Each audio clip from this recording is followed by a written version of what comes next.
Welcome to the Brandon and Carlos Show, where we talk about societal and political issues from our experiences and perspectives.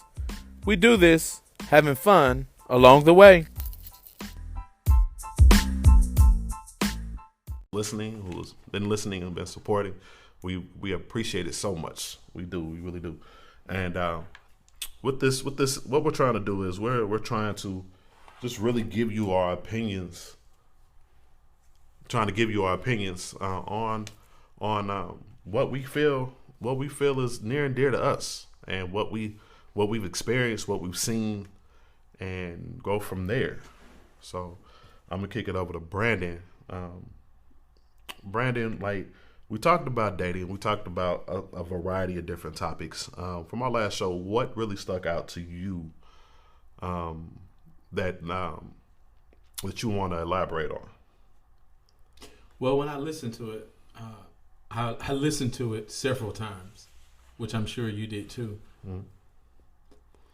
What really stuck out to me was the hurt and the pain that I heard in both of our voices when we started speaking of our past relationships. Right. While we didn't say it with tears in our eyes, and we were very upbeat about it, I still felt the hurt. I could hear the pain and anguish. What stuck out to me was that we were able to be liberating. Well, we were able to be honest. Right. It was a very liberating feeling. It was. Without any criticism from either you, or criticism from me to you about that. Right. You know how we men can be overly macho. Yeah. Man, that doesn't hurt. You get over it, that sort of thing. Exactly. We didn't do that with each other, and I found that was very liberating. So many times we have to be strong. I know you don't have children, but you do have people that look up to you. And I have children, and they look up to me. We have to be strong all the time. So it was very liberating to just be vulnerable. That's what's up. I felt the same way. I've never really discussed the pain or the anguish or even the time frame that it took me to get over my divorce.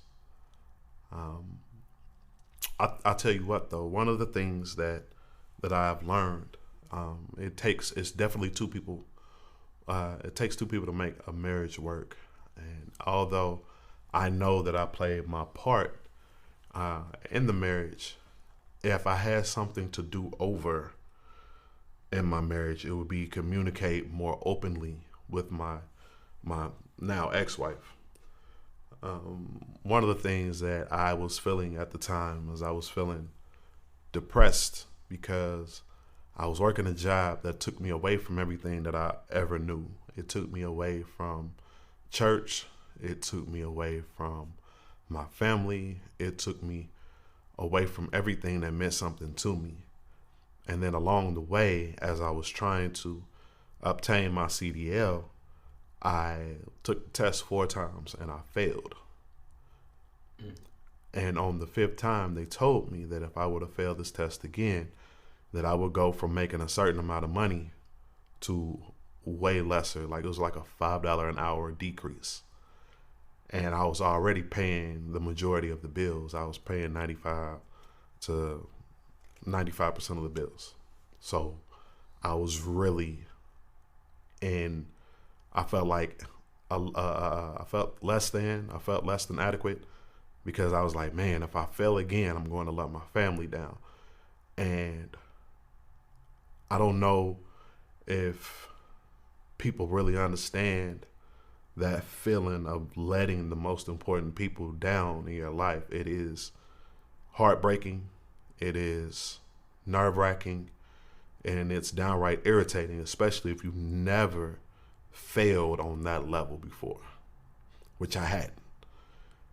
up until that time, any test that I had to pass, anything that I had to do, I was able to do it with no reservations, very little, what's the word I'm looking for? Resistance.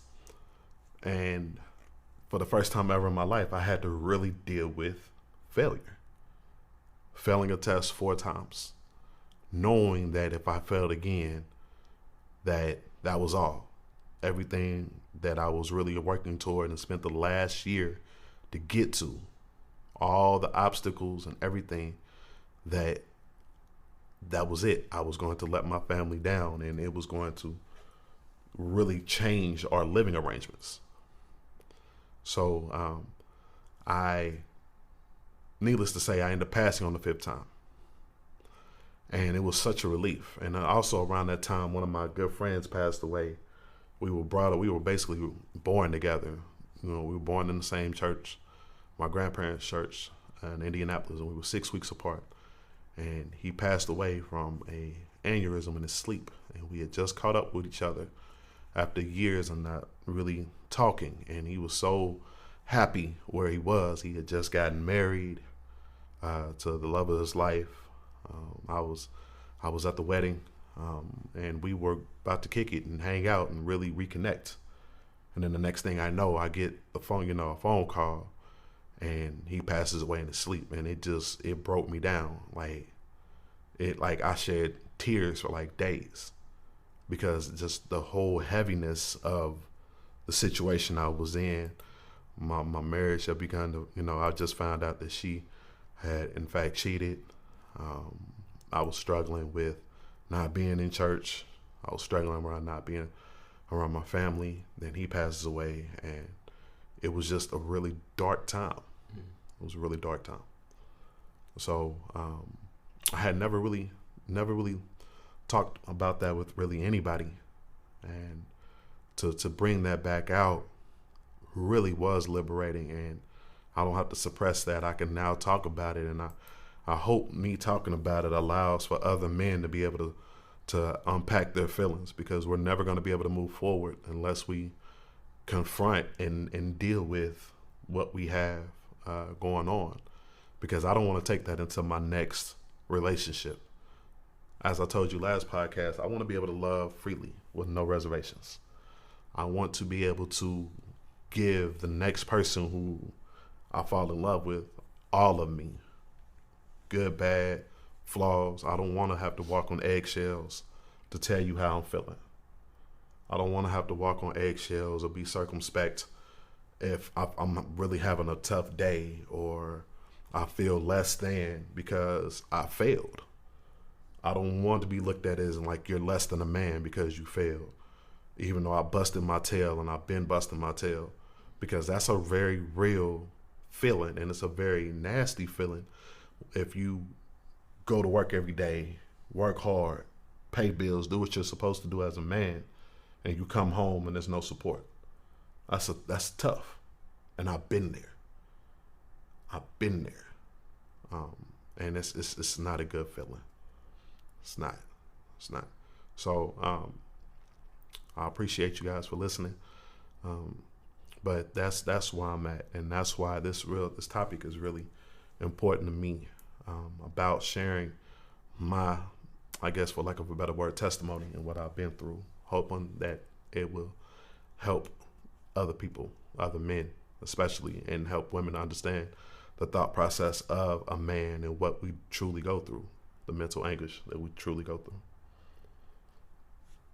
Jump in. Well, I mean, thank you for sharing that. Thank you. We need more opportunities for us men to tell our story. Men have been hurt so bad to where there is a group of men, a whole bunch of men, that decide that, or have decided that they will never date again. Yeah. And like they're serious about it. We spoke about it a little bit, or kind of hit hit it and missed it about this movement called MGTOW for short. That MGTOW stands for men going their own way. That's men going their own way. And basically they have decided that they're not going to have anything to do with a woman. Sexually, mentally, relationshiply.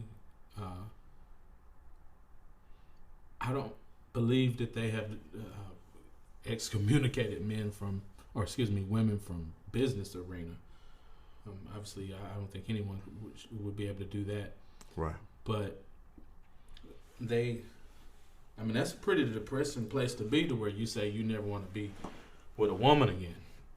It is. There's a lot of hurt and resentment that goes into making that type of decision. I found them to be very interesting, to say the least. I really want to do a whole show about that movement and interview some people from that movement. Yeah, I think that would be very, very informational and very relatable, because one of the things that I've learned over the years, and I'm only 36, but as far as having relationships, nobody is really teaching how to have a healthy relationship. And what happens is we go into something not really knowing what we're doing or even how to do it. And you're dealing with matters of the heart. So then something is said and something is done that hurts, and you don't know how to deal with it. You don't know what to do with it. You don't even know how to articulate it. And it builds up. And, as society teaches us as men never to show weakness, never to show that anything hurts. We're just supposed to take it, just keep getting hit, and just take it like moving on to the next. Well, I'm here to tell you it doesn't work like that. It doesn't work like that. What happens is we internalize it and we take it out on the next one. You're not going to get me the same way. If she cheated this way, you're not going to get me the same way. I'm not going to give my all to you. I'm not going to let you know that I really care about you and love you, because if I do that, then I'm vulnerable. And yet and still, we're walking around wounded and we're walking around hurt. And then we mess around and we do a good woman wrong.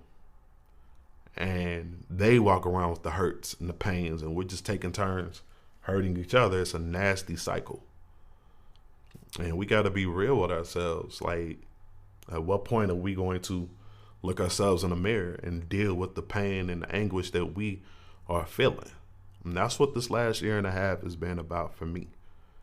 I had to really just look at the whole situation and deal with it. And it was not a good feeling. It was not a good process. But I learned a lot from it. And I can really truthfully say that I've healed, because I no longer want to take her out. Right. I'm no longer like on site. I'm just gonna beat the brakes off you or let you have the what for.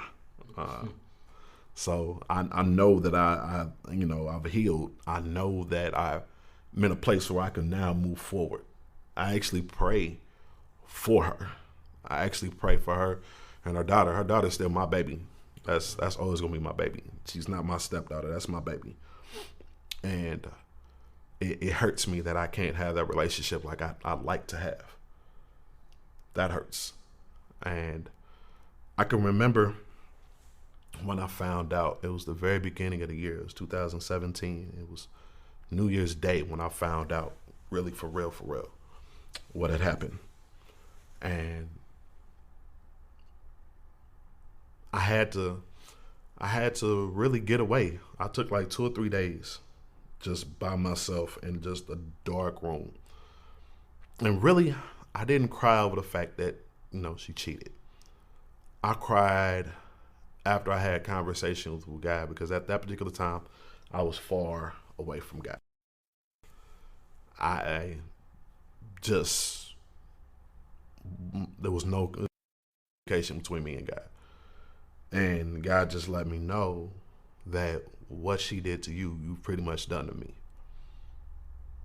And that hit me like a ton of bricks. And I cried. I cried for 2 straight days. Because I love God, and I know, just as a, born and raised in church, just giving a little bit about me, born and raised in church, kind of fell out the church, did my own thing, chased skirts, went on tours as a drummer, and then came back to the church. And got married, got serious about ministry about 26, 27. Got married at 28 and was really serious. Was really in love. Was really serious and trying to be the best husband I could be.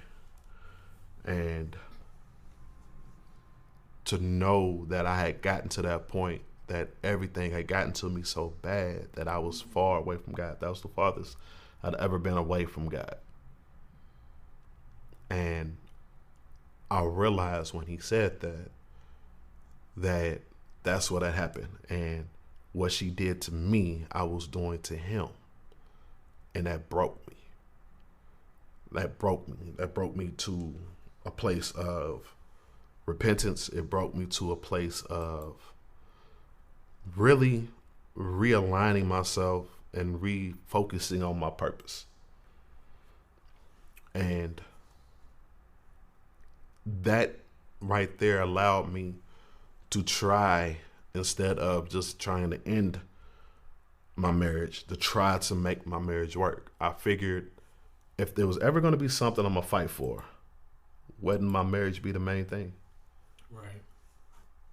So that's what I tried to do. And unfortunately, it didn't work out because it was so far gone.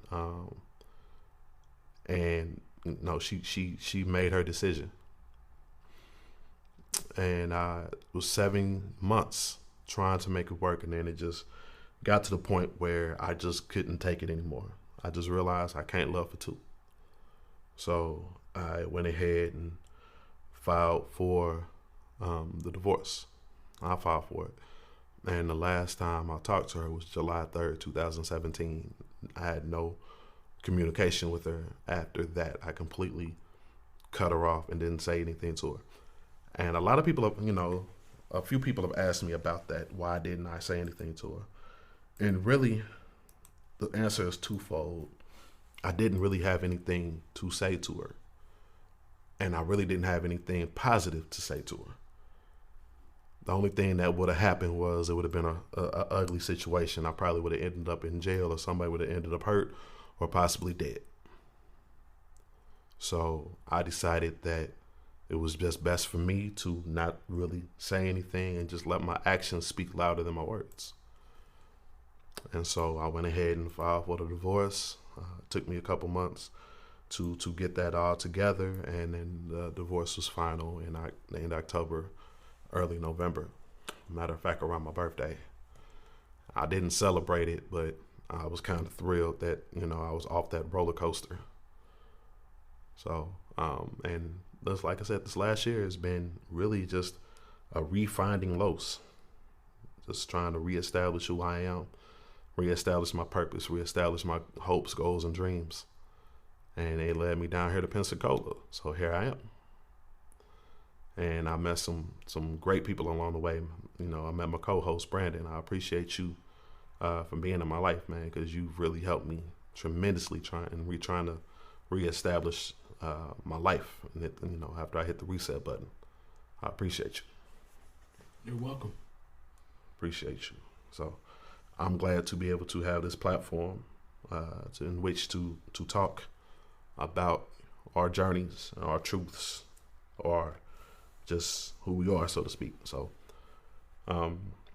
another thing, I can understand, the MGTOW situation of being hurt that bad, but God was able to reestablish me. If it wasn't for my relationship with him, I really don't know if I would have made it past that situation.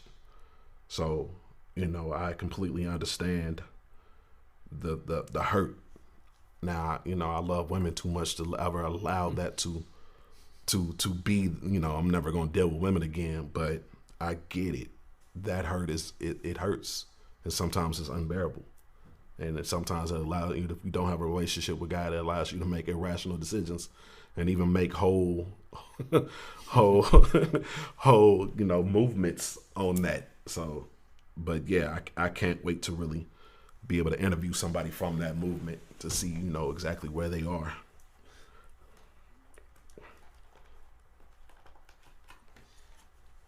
Jump on in here, man. How did I go from being hurt to wanting to date again to wanting to get married? That is a great question. I took a year off, and if I'm able to help anyone out with what I'm about to say, I hope you listen to this. If you have gotten out of a relationship recently, don't start trying to date again immediately. Yeah. Even if the relationship ended and it wasn't necessarily a bad ending, because all relationships don't end on bad terms. True. Some relationships end just say, hey, this is not working. We're going to go our separate ways. Even in that, I think that you have to take a break. That's what I did. I took a break, a real break. Right. Sometimes we say, I'm going to take a break, and we still be sliding and jiving and whatever. No, I took a real break. No romantic interaction at all. And I did a lot of things by myself. And I found out being alone is not so bad. Right. Waking up when I want to, how I want to. If I don't want to put the seat down on the toilet, hey, that's okay.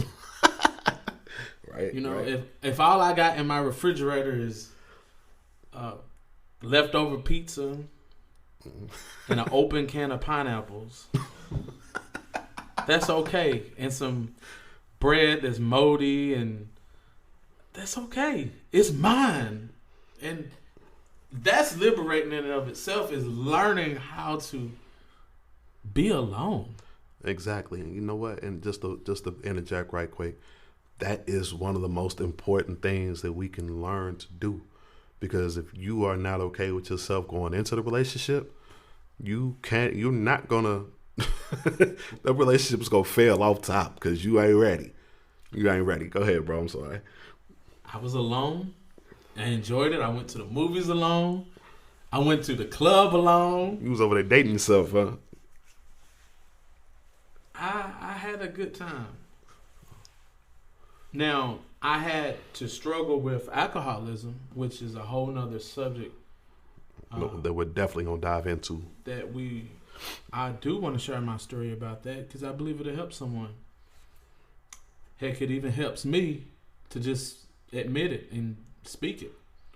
But I had fun.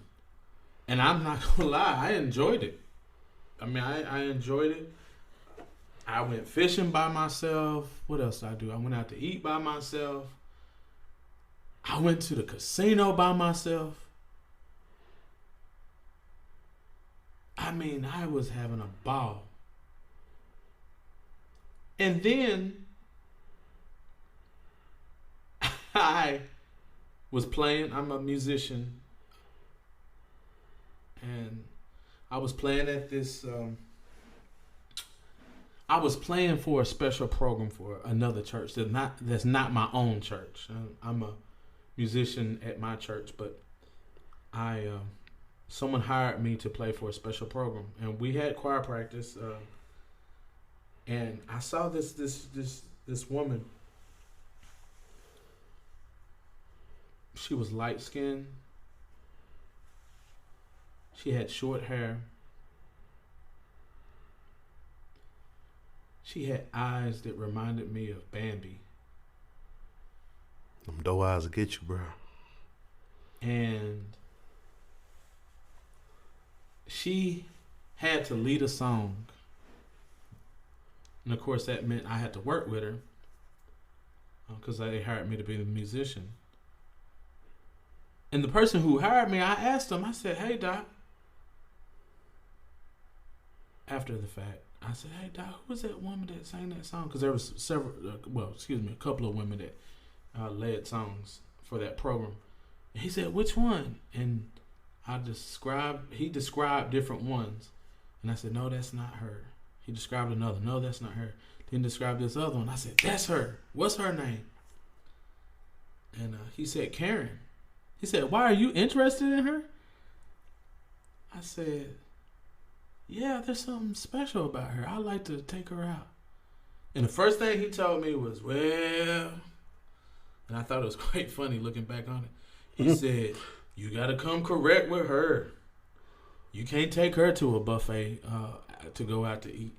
You gotta take her to the Grand Marlin, which for our listening audience, that's a nice seafood restaurant. We're going to Sizzler. We're going to Sizzler. And it kind of, him being a man, I'm a man, my pride. Right. I'm not broke, but then I'm not rich either. And I'm thinking to myself, okay, that got me to thinking, well, how much is she going to cost? I've never had that issue to where I couldn't afford a particular date. And I've never been to the Grand Marlin. My pastor, he even recommended it because I'm new to the area as well. Not as new as Carlos is, but anyway, he said, you want me to give her your number? And that kind of reminded me of high school. You know what I mean? I haven't had to do that in a long time. Play a wingman. I make my own move. Or exactly. What the people say now, I shoot my own shot. Exactly. Anyway, he asked her, was it okay if he gave her number to me? And she said it was okay. And some weeks went by, and he texted me and said, you're going to miss out on your blessing. And I was like, what in the world? What you mean? What blessing? He said, you haven't texted her yet. And I said, what is this dude doing? Checking up on me if I'm going to text this woman or not. I'm a very busy man, Right. But after the fact, I found out that she even said to him, he hasn't texted me yet. Is something wrong? She was going to move on with her life. But anyway, to come to an end of this discussion, right, I ended up did texting her. And I ended up actually taking her out. Go to the Grand Marlin? That was the first date. Okay. No. That was the planned first date. Okay. But I was so excited that I wanted to do a pre-date. So you had lunch? You had lunch? What you do? Well, we went to the club, and she's really, I'm going to tell you right now, and people who know her know she's not a club person. But I forced her to go to the club because let me say, this is past tense. No, it's present tense. I like to party. I just party a different way now. Right. But I like to party, or liked past tense to party. I party a different way now. I just when we get in the discussion of I'm a recovering alcoholic. Your past. But when we get in discussions about alcoholism and addiction, in the future shows, I will explain more of my story to you. However, just so you can know the gist story. Gist of the story is this. I was living my life drinking and having a ball that way.